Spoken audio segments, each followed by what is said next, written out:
This recording is with regards to the use of an online calculator to perform a z-test forming and other statistical data analysis. Because sometimes your device has limitation with regards to the use of Excel. So let's start with assignment C. Assignment C number 34 says you've got to use Excel or JASP to help complete a z-test for min. So your device may have limitations with regards to that. So you can simply go to Google and you can type in Google.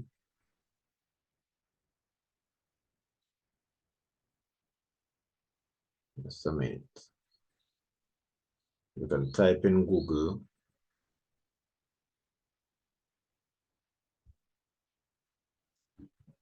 online calculator for z-test for min. And here's one that's very interesting. And it says one sample z-score calculator. So you have to specify here after to do some reading. After you have done some reading, you can specify it as to if you want to use the raw data. Okay, you can use the summary data whereby you place in your population mean, your variance, okay, your sample mean and your sample size, and your significance level, and you indicate if it's one tail or two tail, and it does the calculations for you, okay?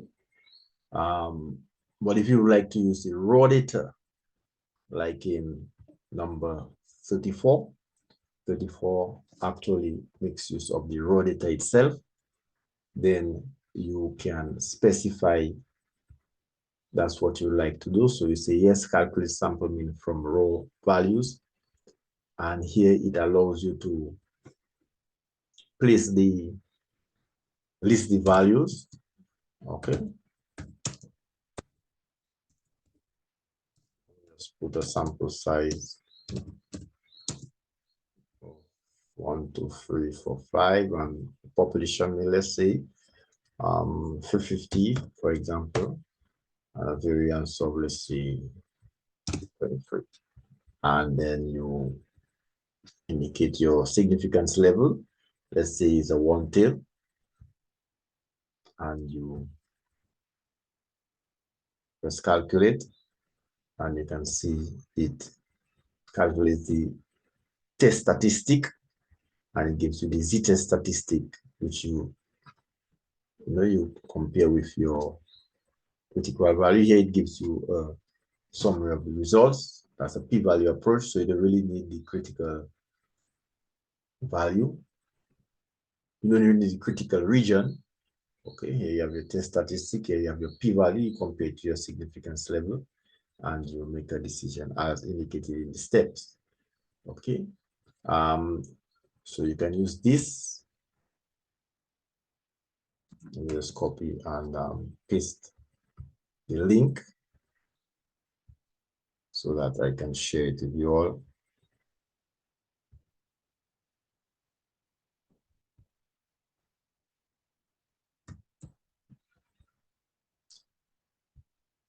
There was another one you could use also. You are not limited to this one. You could have used this one also. And here it also indicates whether you would like to use the summary data or you like to use raw data. Okay. This one. This one is not this one. This one is tautology. It asks you that you want to use the raw data or you want to use the summary data. Okay. And actually does the calculations for you. And there are others you can press calculate. There are others you can look up. Okay. So that's for single sample z-test.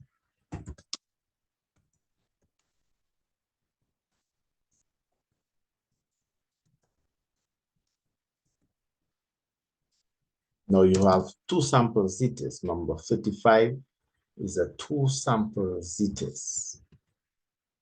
Okay, here it is. We are comparing two sets of values to see if there's a difference or not, if one is greater than the other. So let's go back to Google.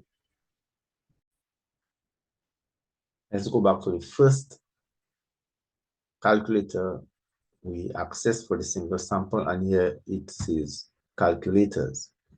Okay, so you have different calculators, different tests that can be done. And as you can see, there are a lot of different tests, and you've got z-test calculator for population proportions.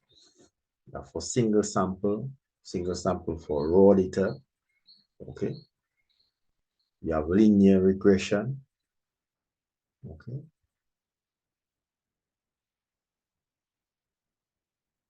Test for correlation, you have Pearson's. Okay. So all this can be done. Spearman's correlation. The two sample, it is for two population. Let's see. Two samples.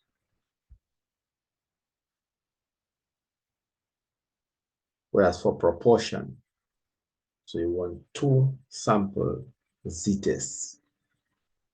Okay, I'm not seeing specifying here. It's for single sample raw data. And you like z-test for two sample z-tests. Or you've got a chi-square test for, okay, independence for the contingency table. There it is, chi-square test goodness of fit. So this calculator can also be used for chi-square test for independence. Let's see if we get a two sample z-test from another calculator.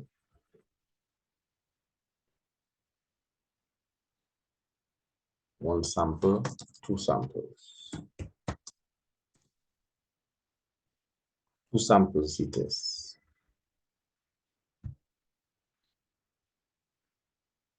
But we want one that's using the raw data, not the summary data. The raw data. When you enter the raw data, the tools run there. Okay, so where the raw data? Where do we enter the raw data? Okay, enter raw data. Okay, so let's click on enter. So here you can enter the raw data, group 1, group 2. Okay, so this one can be used for, and it even gives you the curve also. This one is a good one. Enter raw data. Also, we can use this one for single sample also. Statistics Kingdom. Okay. So for two samples, z-test, we can use this one also.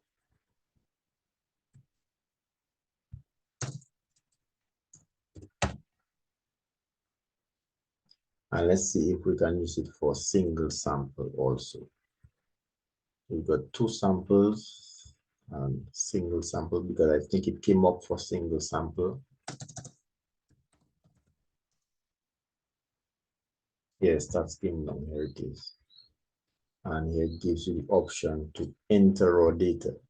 Right, so you can enter your raw data there and it gives you the analysis. Let me try something. 34.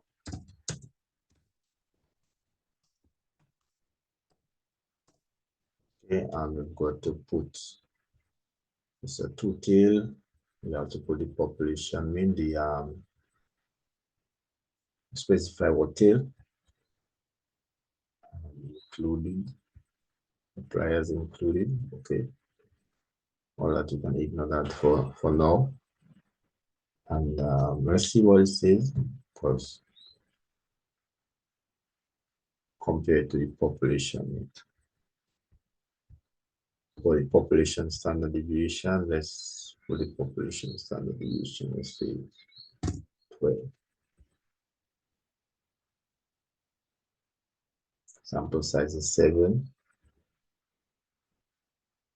I'm looking to see where it shows you to put the population mean. They have the population standard deviation. Oh, here the expected population mean. Here it is. Okay, so let's say we're comparing it against 30 and the population standard deviation. and test. Okay, so here it gives you, and it says the null is rejected.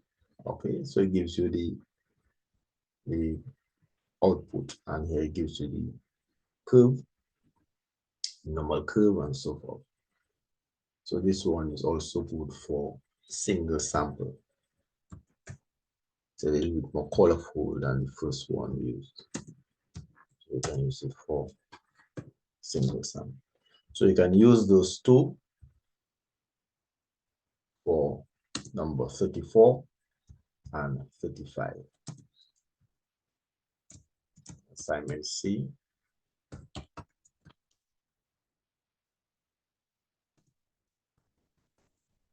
34 and number 35.